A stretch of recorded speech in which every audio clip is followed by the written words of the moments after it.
ये दुनिया अजब गजब बातों और रहस्यों से भरी हुई है। कई बार तो ऐसी ऐसी जानकारी मिलती है कि उस पर हैरत करें या विश्वास समझ नहीं आता। आज भी हम आपको कुछ ऐसी ही दिलचस्प बातों से रूबरू कराने जा रहे हैं। हम आपको भारत के कुछ ऐसे रहस्यमय गांवों के बारे में बताने जा रहे हैं जिनके बारे में आपने शायद ही कभी सुना हो।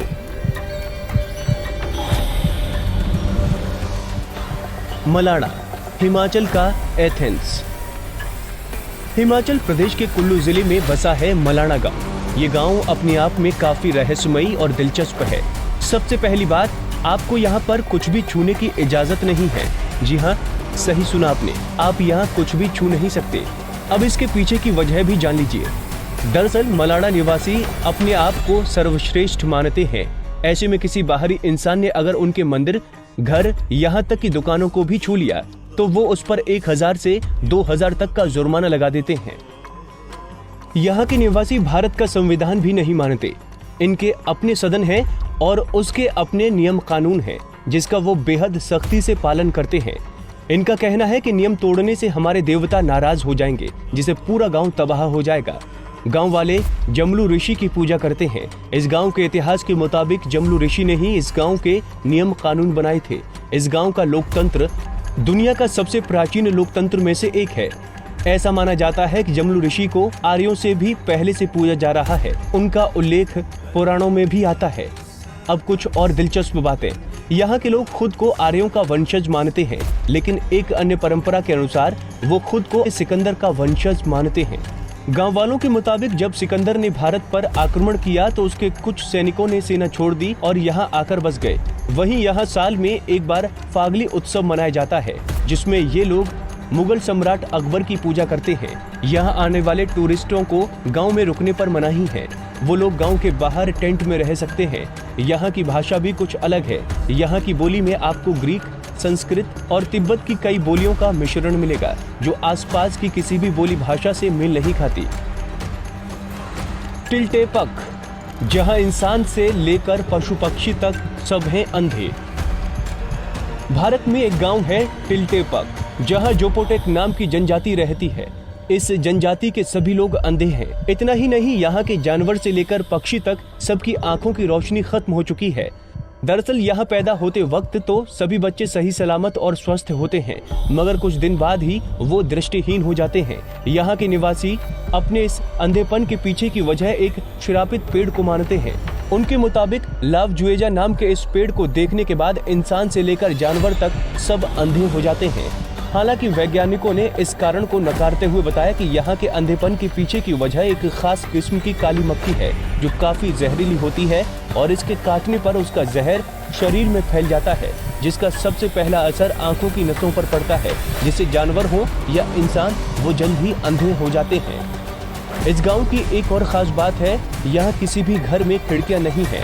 इस गांव में तकरीबन 70 झोपड़ियां हैं, जिसमें करीब 300 लोग रहते हैं, लेकिन किसी भी घर में कोई खिड़की नहीं है। इसके पीछे की वजह भी इनकी अंधापन है। आंखों की रोशनी चले जाने के बाद इन्हें सूरज की रोशनी से कोई फर्क नहीं पड़ता, जिस कारण यहाँ की किसी झोपड़ी में कोई खिड़की नहीं है।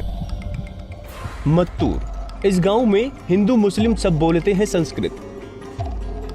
कर्नाटक की राजधानी बंगलुरु से करीब 300 किलोमीटर दूर बसा है मत्तूर गांव। इस गांव की खासियत ये है कि यहाँ के निवासी आम बोलचाल की भाषा में कन्नड़ नहीं संस्कृत का इस्तेमाल करते हैं। यहाँ बच्चों से लेकर बुजुर्ग तक और हिंदुओं से लेकर मुस्लिमों तक सभी आपस में संस्कृत भाषा में ही बात करते हैं। 10 साल की उम्र से ही बच्चों को वेदों के ज्ञान दे दिया जाता है। यहाँ के गाँव वाले बताते हैं कि करीब 600 साल पहले केरल के संकेथी ब्राह्मण समुदाय के लोग यहाँ आकर बस गए थे। तब से यहाँ संस्कृत ही बोली जाने लगी। हालांकि बाद में यहाँ के लोग कन्नड़ भाषा बोलने लगे थे, लेकिन 35-40 साल पहले पेजावर मठ के स्वामी ने इसे संस्कृत भाषी गांव बनाने का आह्वान किया, जिसके बाद मात्र 10 दिनों तक रोज 2 घंटे के अभ्यास से पूरा गांव संस्कृत में बात करने लगा। मत्तूर गांव में 500 से ज्यादा परिवार रहते हैं, जिनकी संख्या तकरीबन 3500 के आसपास है। वहीं मध्य प्रदेश में भी एक गांव है जहां पर कोई केवल संस्कृत में बात करता है। वो गांव है राजगढ़ जिले का झिरी गांव। 1000 की आबादी वाले इस गांव में 70% लोग संस्कृत में बात करते हैं। झिरी के लोगों के मुताबिक उनके गांव का नाम कर्नाटक के मत्तूर गांव से पहले आना चाहिए, क्योंकि मत्तूर में 80% आबादी ब्राह्मणों की है, जिन्हें संस्कृत विरासत में मिली है। वहीं झिरी में केवल एक ब्राह्मण परिवार है और बाकी क्षत्रिय और अनुसूचित जाति के लोग हैं जो आपस में संस्कृत में बात करते हैं। कुलधरा, रहस्यों में लिपटा एक वीरान गांव। राजस्थान अपने आप में कई तरह के रहस्यों को समेटे हुए है। इसी में से एक है जैसलमेर का कुलधरा गांव। करीब 170 साल पहले इस गांव के सभी निवासी रातों रात इस गांव को छोड़कर चले गए। इस गांव के वीरान होने के पीछे 2 कहानियां प्रचलित हैं। पहली कि यहाँ के शासक सलीम सिंह की बुरी नजर गांव की एक खूबसूरत लड़की पर पड़ गई। वो जबरदस्ती उस लड़की पर शादी करने का दबाव बनाने लगा। हालांकि गांव के लोगों ने अपने सम्मान और गौरव के खिलाफ इस तरह की शादी मंजूर नहीं थी। ऐसे में गांव के मुखिया ने फैसला लिया कि वो रातों रात इस गांव को छोड़कर चले जाएंगे।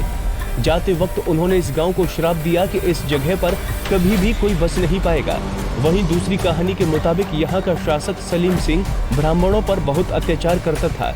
उसके अत्याचारों से दुखी होकर ब्राह्मणों ने गांव छोड़ने का फैसला किया, लेकिन जाते वक्त उन्होंने गांव को श्राप दे दिया कि इस जगह पर कोई भी बस नहीं पाएगा। खैर, कहानी जो भी सच्ची हो, लेकिन ये तो सच है कि इस जगह पर आज तक कोई और बस नहीं पाया। कोडिन्ही, ये है जुड़वा लोगों का गांव। आमतौर पर किसी के भी परिवार में एक या बहुत हुआ तो 2 जुड़वा बच्चे होंगे। खैर, किसी किसी परिवार में तो एक भी नहीं होता, लेकिन केरल का एक गांव ऐसा है जहां हर परिवार में 2 से 3 जुड़वा बच्चे हैं। यकीन नहीं होता, लेकिन ये सच है। अगर वैश्विक स्तर पर देखें तो हर 1000 बच्चे पर 4 जुड़वा पैदा होते हैं। एशिया में तो ये दर 4 से भी कम है, लेकिन केरल के कोडिन्ही गांव में हर 1000 बच्चे पर 45 बच्चे जुड़वा पैदा होते हैं। इस मुस्लिम बहुल क्षेत्र की कुल आबादी 2000 है। इस गांव में घर, स्कूल, बाजार, हर जगह हम शक्ल नजर आते हैं। ऐसा बताया जाता है कि इस गांव में जुड़वा जोड़े में सबसे उम्रदराज 65 साल के अब्दुल हमीद और उनकी जुड़वा बहन कुन्ही दहिया है। ऐसा माना जाता है कि इस गांव में तभी से जुड़वा बच्चे पैदा होना शुरू हो गए थे।